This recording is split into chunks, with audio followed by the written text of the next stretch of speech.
Welcome back friends. આજે આપણે પ્રકાશ સંશ્લેષણ ફોટોસિન્થેસિસ એનો જે લેક્ચર છે એમાં એક ખૂબ અગત્યનો એક ટોપિક એના વિશેની આજે આપણે એમાં ચર્ચા કરશું અને એ છે એમાં કિમોઓસ્મોટિક સિદ્ધાંત, જેને આપણે કિમોઓસ્મોટિક હાઇપોથિસિસ તરીકે પણ ઓળખી શકાય છે. તો આ જે કિમોઓસ્મોટિક અથવા તો કેમોઓસ્મોટિક એ સિદ્ધાંતની અંદર એ જે રસાયણાશ્રુતિની પરિસંકલ્પના, એટલે જેને આપણે શું કહીએ છીએ કિમોઓસ્મોટિક સિદ્ધાંત. તો આ જે કેમિઓસ્મોટિક સિદ્ધાંત છે, કેમિઓસ્મોટિક સિદ્ધાંત આમ પણ આને કહી શકાય છે. હવે આ કેમિઓસ્મોટિક સિદ્ધાંત જે છે એની અંદર આપણને શું જોવા મળે છે, અથવા તો આ સિદ્ધાંતની મદદથી આપણે કઈ બાબતની સાબિતી કરી શકીએ છીએ? તો બે પ્રકાશ સંશ્લેષણની અંદર મુખ્યત્વે બે પ્રક્રિયા થાય છે, જેમાંની એક પ્રક્રિયા જેને આપણે કહીએ છીએ પ્રકાશ પ્રક્રિયા અને બીજી પ્રક્રિયા જેને આપણે કહીએ છીએ અંધકાર પ્રક્રિયા. પ્રકાશ પ્રક્રિયા દરમિયાન એટીપી ના નિર્માણની જે પ્રક્રિયા છે એ આપણને પ્રકાશ પ્રક્રિયા દરમિયાન જોવા મળે છે. NADPH2 જે છે એના નિર્માણની પ્રક્રિયા પ્રકાશ પ્રક્રિયા દરમિયાન જોવા મળે છે. પાણીનું પ્રકાશ પ્રેરિત વિભાજનની પ્રક્રિયા જે છે એ પણ એમાં પ્રકાશ પ્રક્રિયા દરમિયાન જોવા મળતી હોય છે. તો આ પ્રક્રિયાઓને પરિણામે એમાંથી જે આપણે ઓલરેડી આગળ વાત કરી ચૂક્યા છીએ ચક્રીય અને અચક્રીય ફોટોફોસ્ફોરાઇલેશન, અને એ ફોટોફોસ્ફોરાઇલેશનની અંદર જે આખી એક ઇલેક્ટ્રોન ટ્રાન્સપોર્ટ સિસ્ટમ જેને આપણે કહીએ છીએ ETS, ઇલેક્ટ્રોન ટ્રાન્સપોર્ટ સિસ્ટમ જે આખી કામ કરે છે એ કેવી રીતે કાર્ય કરે છે એના વિશે પણ વાત કરી ચૂક્યા છે. બેઝિકલી કિમોઓસ્મોટિક સિદ્ધાંત જે છે એ સિદ્ધાંતમાં, બરાબર, આ જે સિદ્ધાંત છે આ સિદ્ધાંતની અંદર એના દ્વારા એટીપી જે છે એ એટીપી નું નિર્માણ, આ એટીપી નું નિર્માણની પ્રક્રિયા જે છે એ એની અંદર બેઝિકલી કેવી રીતે થાય, બરાબર, એ પ્રક્રિયામાં કેવી રીતે થાય એના વિશેની ખાસ આપણે એમાં સમજૂતી મેળવવાની થશે. આ એક વસ્તુ. બીજું આપણે એ પણ જાણીએ છીએ કે ભાઈ એટીપી નું નિર્માણની પ્રક્રિયા જે છે એ તો બેઝિકલી શ્વસન રિલેટેડ વાત છે કે ભાઈ શ્વસનની પ્રક્રિયા છે. શ્વસનની પ્રક્રિયા દરમિયાન કણાભ સૂત્રની અંદર જે રીતે આપણને એટીપીના સંશ્લેષણ, એટીપીના નિર્માણની પ્રક્રિયા ગ્લુકોઝના દહનને પરિણામે થતી હોય છે એ આખી જુદી તબક્કો છે. બસ સેમ એવી જ રીતે કિમોઓસ્મોટિક સિદ્ધાંતની અંદર પ્રકાશ સંશ્લેષણની પ્રક્રિયા જે આપણને હરિતકણમાં થતી જોવા મળે છે, તો એ હરિતકણની અંદર પણ એટીપી નું જે નિર્માણ છે એ એટીપી નિર્માણની પ્રક્રિયા આપણને જોવા મળતી હોય છે. તો એ એટીપી નિર્માણની પ્રક્રિયા એ કણાભ સૂત્ર, આપણે જે વાત કરી ચૂક્યા કે કણાભ સૂત્રની જેમ એમાં હરિતકણ જે છે એ હરિતકણમાં જે પ્રકાશ પ્રક્રિયા આપણને જે જોવા મળે છે, બરાબર, કઈ પ્રક્રિયા? પ્રકાશ પ્રક્રિયા. તો પ્રકાશ પ્રક્રિયા દરમિયાન એમાં એટીપી નિર્માણ જે છે એ એટીપી નિર્માણની પ્રક્રિયા થતી જોવા મળતી હોય છે. હવે આ એટીપી નિર્માણની જે પ્રક્રિયા છે એ આપણે ઓલરેડી PS1 PS2 ની જે વાત કરી ચૂક્યા છે ને એમાં આપણે વાત જે આગળ આપણે વાત ઓલરેડી કરી ચૂક્યા એની જ રિલેટેડ વાત છે, જો સમજો ખાસ. હવે તમને બધાને ખ્યાલ છે કે ભાઈ આ કિમોઓસ્મોટિક સિદ્ધાંત જે છે એટીપી નિર્માણની પ્રક્રિયા જે આપણને હરિતકણની અંદર થતી જોવા મળતી હોય છે, અને આ બીજું કે ખાસ કે આ પ્રક્રિયા જે છે એ પ્રકાશ પ્રક્રિયા દરમિયાન આપણને થતી જોવા મળે. આ બાબતો એમાં ખાસ તમારે યાદ રાખવાની. તો આ પ્રક્રિયા થાય ક્યાં?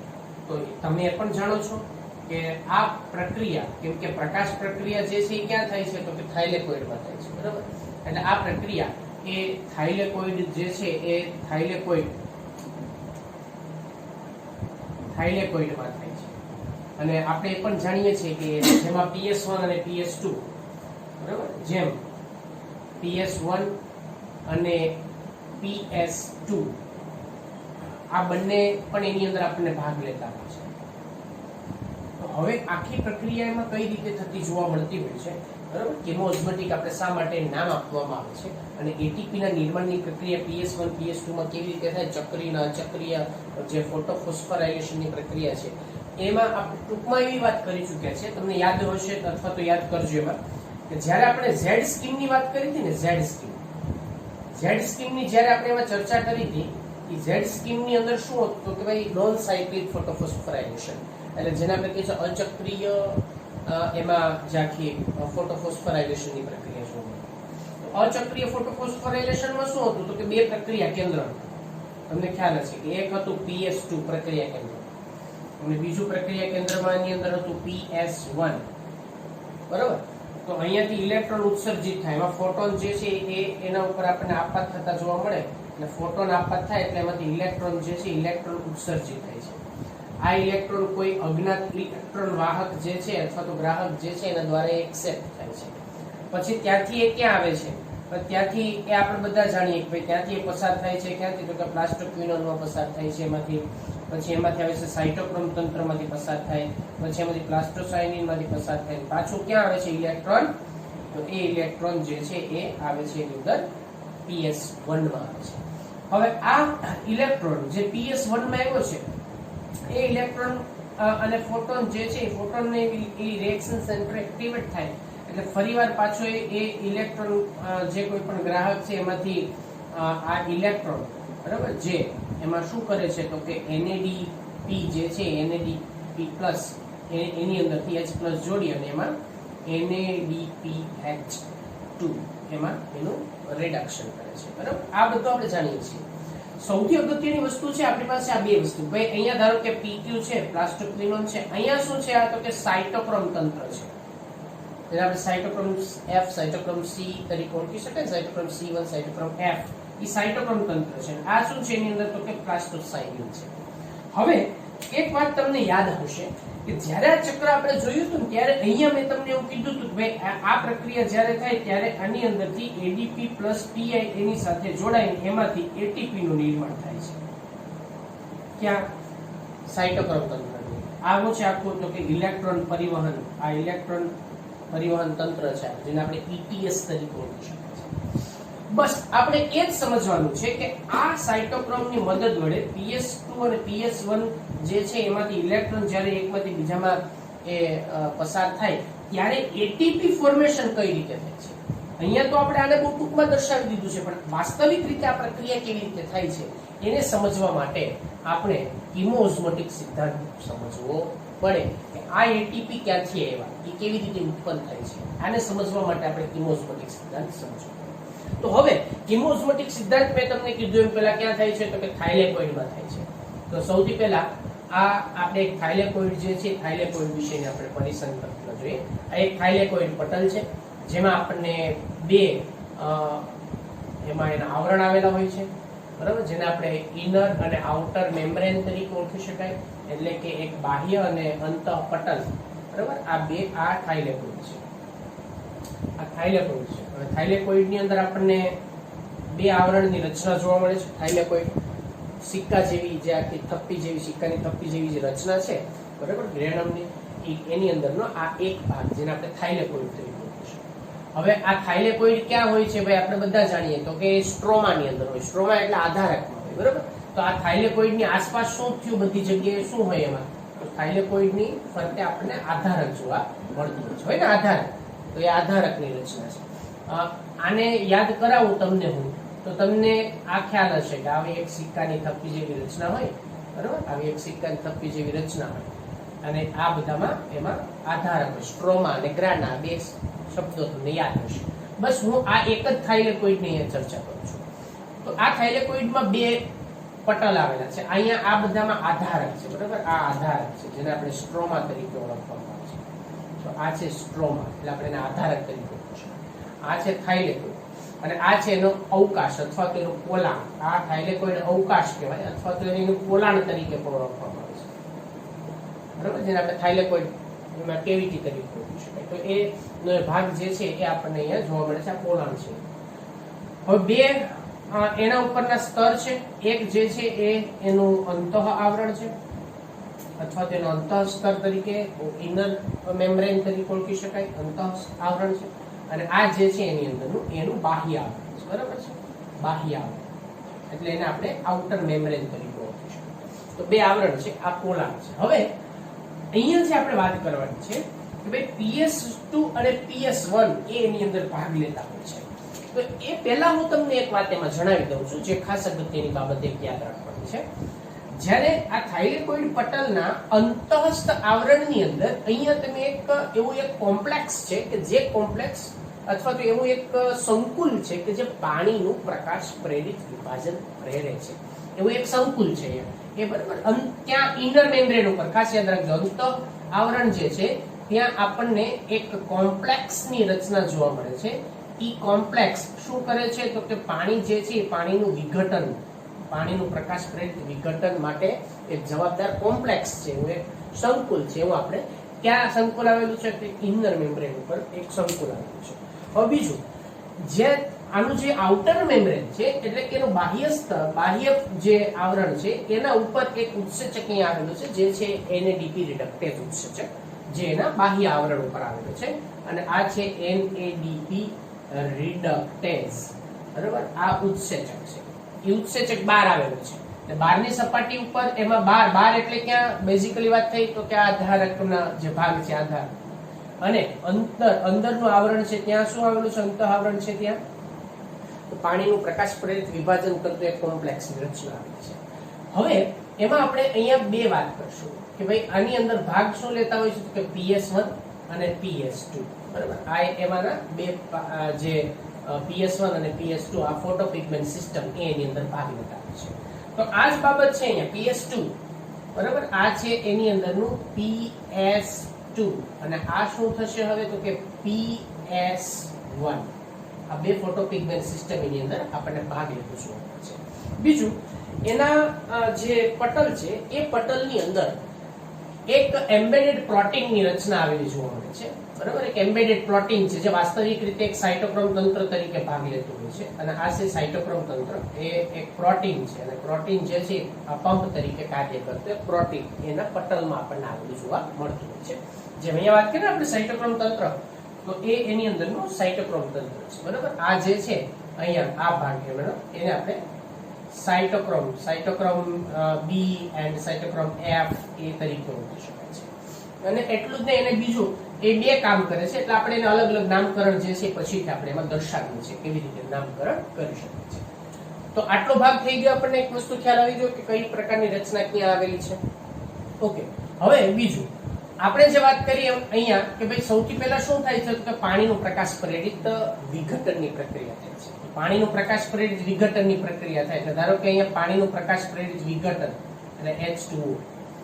તો આ પાણીનું પ્રકાશ પ્રેરિત વિઘટનથી ઉત્પન્ન શું થયું તો ત્રણ બાબત ઉત્પન્ન થાય. સૌથી પહેલા ઇલેક્ટ્રોન, બરાબર. બીજું શું ઉત્પન્ન થાય, બીજું ઉત્પન્ન થશે એની અંદર H+.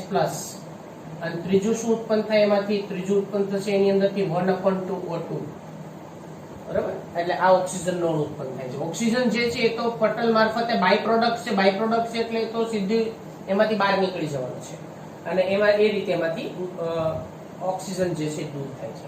હવે વૈધો કોણ અહીંયા જમા કોણ થયું છે પાણીનું પ્રકાશ પ્રેરિત વિઘટન થવાને પરિણામે કોણ જમા થયું છે અહીંયા તો કે H+. ક્યાં H+ ક્યાં જમા થયા છે તો કે અવકાશમાં. કોના અવકાશમાં? થાઇલેકોઇડ અવકાશમાં. એટલે થાઇલેકોઇડ નો જે અવકાશ છે એ અવકાશમાં એ જમા થાય છે. કોણ? H+. એટલે H+ નું પ્રમાણ શું થાય છે? વધતું જાય છે, બરાબર. હવે બીજી વસ્તુ, આ ઇલેક્ટ્રોન ક્યાં જાય છે? તમને બધાને જાણો છો કે ભાઈ અહીંયા આપણે આ પ્રક્રિયા સમજે ત્યારે મેં તમને અહીંયા પાણીનું પ્રકાશ પ્રેરિત વિઘટન સમજાવ્યું હતું અને એમાંથી મુક્ત થતા ઇલેક્ટ્રોન પાછા ક્યાં આવે છે? PS2 માં આવે છે, એવી આપણે વાત કરી. તો આ ઇલેક્ટ્રોન હવે PS2 માં જાય છે, બરાબર. PS2 માંથી એ ઇલેક્ટ્રોન જે છે એ ઇલેક્ટ્રોન એક્ટિવેટ થાય. આ ઇલેક્ટ્રોન અહીંયાથી ઉત્સર્જિત થઈને એ સાયટોક્રોમ તંત્રમાં આવે છે. ક્યાં આવે છે? સાયટોક્રોમ તંત્રમાં આવે છે, બરાબર. જોઈએ ક્યાં આવે છે? સાયટોક્રોમ તંત્રમાં આવે છે. અહીંયાથી ઇલેક્ટ્રોન સાયટોક્રોમ તંત્રમાં દાખલ થાય છે. સાયટોક્રોમ તંત્રમાંથી ઇલેક્ટ્રોન જે છે એ ઇલેક્ટ્રોન કોને પાછા મળે છે એમાંથી તો કે PS1 ને પાછા મળે છે, બરાબર. ઇલેક્ટ્રોન PS1 ને પાછા મળે છે. પણ અહીંયા એક વસ્તુ ખાસ છે, અહીંયા ઇલેક્ટ્રોન એ એના ઊંચા શક્તિ સ્તરમાંથી ક્યાં નીચા શક્તિ સ્તરમાં એ દાખલ થાય છે. ત્યારે કેટલીક ઉર્જા ઉત્પન્ન કરે છે. એટલે આ ઇલેક્ટ્રોન જે છે એ ઇલેક્ટ્રોન અહીંયાથી જ્યારે એ અહીંયા પસાર થાય નીચેની બાજુએ, ઉપરથી નીચેની બાજુએ જ્યારે પસાર થાય, બરાબર, ત્યારે દાખલ થાય જ્યારે, ત્યારે એ ઇલેક્ટ્રોન કેટલીક ઉર્જા ઉત્પન્ન કરે છે. આ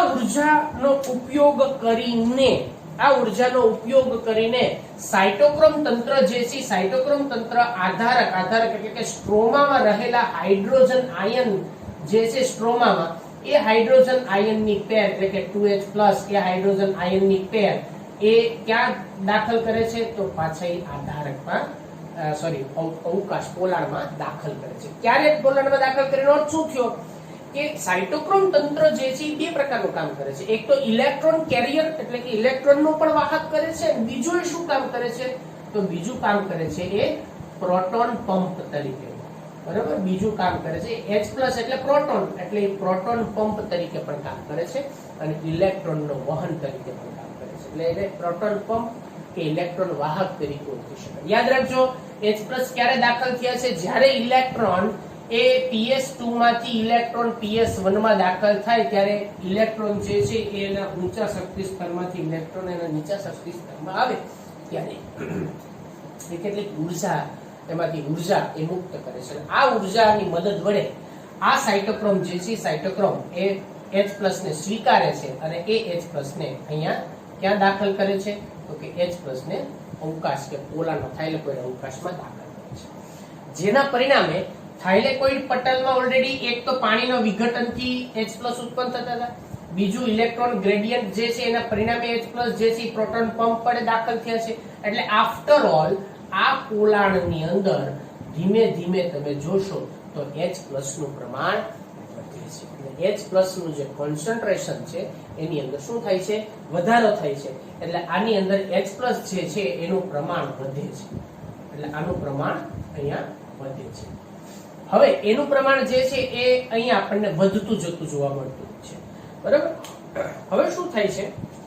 હવે એની સાથે સાથે અહીંયાથી ઇલેક્ટ્રોન જે છે એ ઇલેક્ટ્રોન સમજો, હવે PS1 માં આવ્યો છે ઇલેક્ટ્રોન, PS1 માંથી ઇલેક્ટ્રોન પાછો અજ્ઞાત ઇલેક્ટ્રોન વાહકમાં દાખલ થશે અને અજ્ઞાત ઇલેક્ટ્રોન વાહકમાંથી પાછો આ ઇલેક્ટ્રોન, બરાબર, ક્યાં જશે? તો કે NADP રિડક્ટેઝ જે ઉત્સેચક છે ને અહીંયા, આ NADP રિડક્ટેઝ એ શું કામ કરશે? તો કે NADP નું રિડક્શનની પ્રક્રિયા જે છે એની અંદર એ ભાગ લેશે. પણ NADP ના રિડક્શનની પ્રક્રિયા જે છે એ ભાગ કેવી રીતે લે છે પછી હું તમને સમજાવું છું, બરાબર. પણ એ પહેલા અહીંયા આપણે વાત કરીએ કે આધારક જે છે એમાં H+ નું પ્રમાણ ઘટે છે.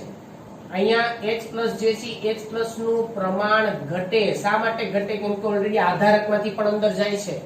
એટલે આધારકમાં હતા એ પણ અંદર ગયા છે અને અહીંયા એ પાણીના વિઘટનને પરિણામે તો ઓલરેડી ઉત્પન્ન થયા જ છે. એટલે અહીંયા H+ નું પ્રમાણ શું થાય છે? વધે છે. અહીંયા પ્રમાણ શું થાય છે? ઘટે છે. હવે એ પ્રમાણ વધવાને ને ઘટવાને પરિણામે એમાં આનું જે પોલાણ છે, પોલાણની અંદર અહીંયા બે પ્રકારના એક ચોક્કસ એમાં જે કોઈ પણ પ્રોટીન ભાગ લેતા હોય છે, બરાબર. એમાંનો એક પ્રોટીન જેને આપણે કહીએ છીએ F0, બરાબર, F0 આ છે F0 જે પટલમાં ખૂંચેલો હોય છે, ખૂંપેલો હોય છે, અને બીજો છે એમાંનો F1, બરાબર. આ બીજો છે એમાંનો F1 કણ તરીકે આપણે પણ જેને ઓળખી શકાય, F1 પાર્ટિકલ્સ તરીકે ઓળખી શકાય, અને જે વાસ્તવિક રીતે એ ATP સિન્થેટેઝ, બરાબર, ATP સિન્થેટેઝ તરીકે કામ કરતો આપણને જોવા મળતો હોય છે. એટલે વાસ્તવિક રીતે આનું જે કાર્ય છે એ ATP સિન્થેટેઝ તરીકે વર્તે છે. હવે શું થાય છે અહીંયા સમજો. અહીંયા આપણે વાત કરીએ છીએ કિમોઓસ્મોટિક. કિમોઓસ્મોટિક શા માટે નામ આપવામાં આવ્યું છે? તો અહીંયા H+ નું પ્રમાણ વધે છે. એટલે H+ નું પ્રમાણ જે છે, H+ નું પ્રમાણ એના પોલાણમાં વધે છે, બરાબર, અહીંયા અવકાશમાં વધે છે થાઇલેકોઇડની અંદર.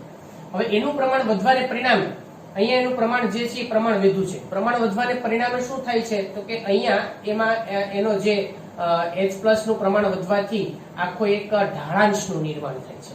તો આ એક આશ્રુતિ, અહીંયા આપણે વાત કરીએ ઓસ્મોટિક આશ્રુતિની આખી જે પ્રક્રિયા છે એ કિમોઓસ્મોટિક એટલે આશ્રુતિ ઢાળાંશનું નિર્માણ થાય અને એના પરિણામે આના પટલમાં રહેલા આ બે પ્રોટીન F1 અને F0, બરાબર, જે ATP સિન્થેટેઝ તરીકે આખું કાર્ય કરતા હોય છે, એ અહીંયા પ્રોટોનનો જે ઢાળાંશ છે એ પ્રોટોનનો ઢાળાંશ તૂટે એટલે પ્રોટોનની એનર્જી છે આટલા H+ ને આપણે એમાં F0 માં દાખલ થાય, F0 માંથી ક્યાં આવે છે F1 માંથી દાખલ થાય, ત્યારે આ પ્રોટોન જ્યારે આખો પ્રોટોનનો જે ઢાળાંશ જે છે પ્રોટોન ઢાળાંશ તૂટવાને પરિણામે એમાં પ્રોટોન ઢાળાંશ બરાબર એ તૂટે છે અને પ્રોટોન ઢાળાંશ તૂટે એટલે H+ જે છે H+ ક્યાં તો કે આધારકમાં દાખલ થાય છે અને એ આધારકમાં જ્યારે દાખલ થાય બરાબર આધારકમાં દાખલ થાય ત્યારે ATP સિન્થેટેઝ એ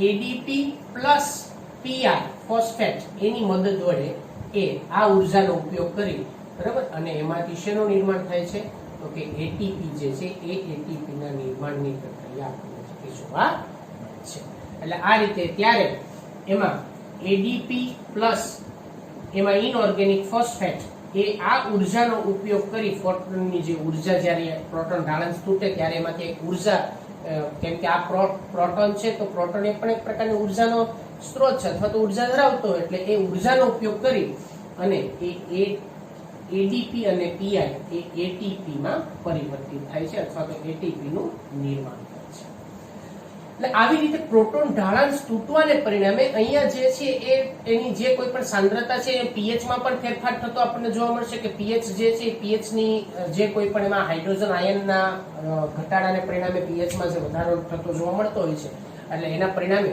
અહીંયા આખું સાનુકૂલિત પ્રસરણની પ્રક્રિયા થાય આ જે દાખલ થાય છે એ પ્રક્રિયા એ વાસ્તવિક રીતે સાનુકૂલિત પ્રસરણની પ્રક્રિયા છે એટલે પ્રસરણની પ્રક્રિયા હોય એટલે વધુથી ઓછા તરફ એટલે અહીંયા સાનુકૂલિત પાછા એમાં પ્રોટીન ભાગ લે છે બરાબર એટલે એને સાનુકૂલિત પ્રસરણ તરીકે ઓળખી શકાય જેમાં ઉર્જાની જરૂર રહેતી નથી એટલે એની મદદ વડે અહીંયા ATP જે છે એ ATP ના નિર્માણની પ્રક્રિયા જોવા મળે છે અને હાઇડ્રોજન H+ એ અહીંયા બહાર મુક્ત થાય છે એટલે આ ટુ એની એક પેર જે છે એ પેર એ એની અંદરથી આપણને મુક્ત થતી જોવા મળતી હોય છે એટલે સામાન્ય રીતે એમાં જે કોઈ પણ હાઇડ્રોજન છે હાઇડ્રોજનની ઉર્જાનો ઉપયોગ કરીને ATP ના નિર્માણની પ્રક્રિયા ATP સિન્થેટેઝ ઉત્સેચક ADP ફોસ્ફેટને જોડી અને એનું નિર્માણ થાય છે તો આ બહાર આવી ગયા આધારકમાં કોણ આવી ગયું H+ આવી ગયા આધારકમાં હવે આ H+ બરાબર આ H+ એ અહીંયાથી સીધા ક્યાં પ્રક્રિયામાં ભાગ લેશે તો કઈ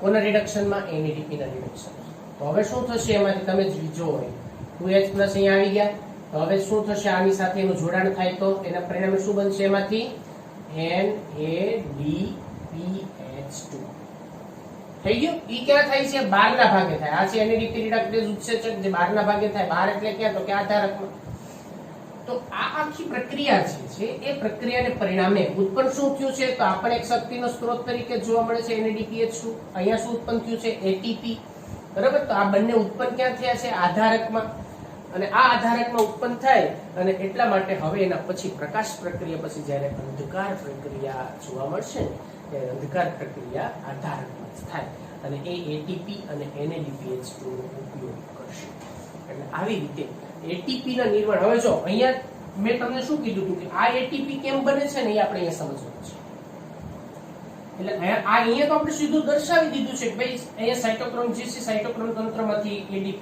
ફોસ્ફેટમાંથી ATP બને છે પણ આ પ્રક્રિયા આખી પ્રક્રિયા તમે અહીંયા એટલામાં ન દર્શાવી શકો અથવા તો ન સમજાવી શકો બરાબર એટલા માટે થઈ અને આ આખી ATP ઇન્ફોર્મેશન કેવી રીતે થાય એ વાસ્તવિક રીતે સમજવા માટે એમાં આ પ્રકારની આખી એક જે પીટર મિશેલ નામના એક વૈજ્ઞાનિક બરાબર એના દ્વારા કીમોસ્મેટિક સિદ્ધાંત જે છે આપવામાં આવેલો છે તો જે વૈજ્ઞાનિક દ્વારા એનો સિદ્ધાંત આપવામાં આવ્યો છે એ છે પીટર મિશેલ અને પીટર મિશેલ દ્વારા આ આપવામાં આવેલો છે તો પીટર મિશેલ એના દ્વારા આ જે વૈજ્ઞાનિક છે એના દ્વારા આ પ્રકારનો સિદ્ધાંત આપવામાં આવ્યો જેને આપણે કીમોસ્મેટિક સિદ્ધાંત અથવા આશ્રુતિ રસાયણશ્રુતિ પરિસંકલ્પના તરીકે ઓળખવામાં આવે છે તો સમજો બહુ ઈઝી વસ્તુ છે પણ કઈ રીતે ATP હાઇડ્રોજન કઈ રીતે વધે છે પાણીનું વિઘટન કઈ રીતે થાય છે ખાસ બે ત્રણ બાબતો સમજવાના એક તો સાયટોક્રોમ તંત્ર ભાગ લે છે બીજું PS1 PS2 માંથી ઇલેક્ટ્રોન કઈ રીતે પસાર થાય છે પાણીનું વિઘટનની પ્રક્રિયાની અંદર થાય H+ કઈ રીતે ઉત્પન્ન થાય છે ઇલેક્ટ્રોન પસાર થવાની સાથે એમાં હાઇડ્રોજન જે છે એનો કઈ રીતે સ્વીકાર કરે છે અને એટીપી સિન્થેટેસ F0 અને F1 જે છે એમાંથી જ્યારે પ્રોટોન ઢાળાંશ આખો તૂટવાના પરિણામે હાઇડ્રોજન બહાર આવે છે અને બહાર આવે ત્યારે જે ઉર્જા એ એક શક્તિ જે આખી મુક્ત કરશે એના પરિણામે એડીપી અને પીઆઈ એકબીજા સાથે જોડાય અને એટીપી નું નિર્માણ કરે. બહાર આવેલો જે હાઇડ્રોજન છે એ હાઇડ્રોજન ફરીવાર એ જ આધારકમાં અહીંયા જે એડીપી NADP રિડક્ટેજ ઉત્સેચક જે છે એની અંદર રિડક્શનની પ્રક્રિયામાં ભાગ લે છે અને NADPH2 નું બરાબર. એટલે આખી પ્રક્રિયા થઈ એમાં રસાયણ વસ્તુથી પરિસંકલન. અને તો અહીંયા સુધી આપણે રાખશું. આપણે નેક્સ્ટ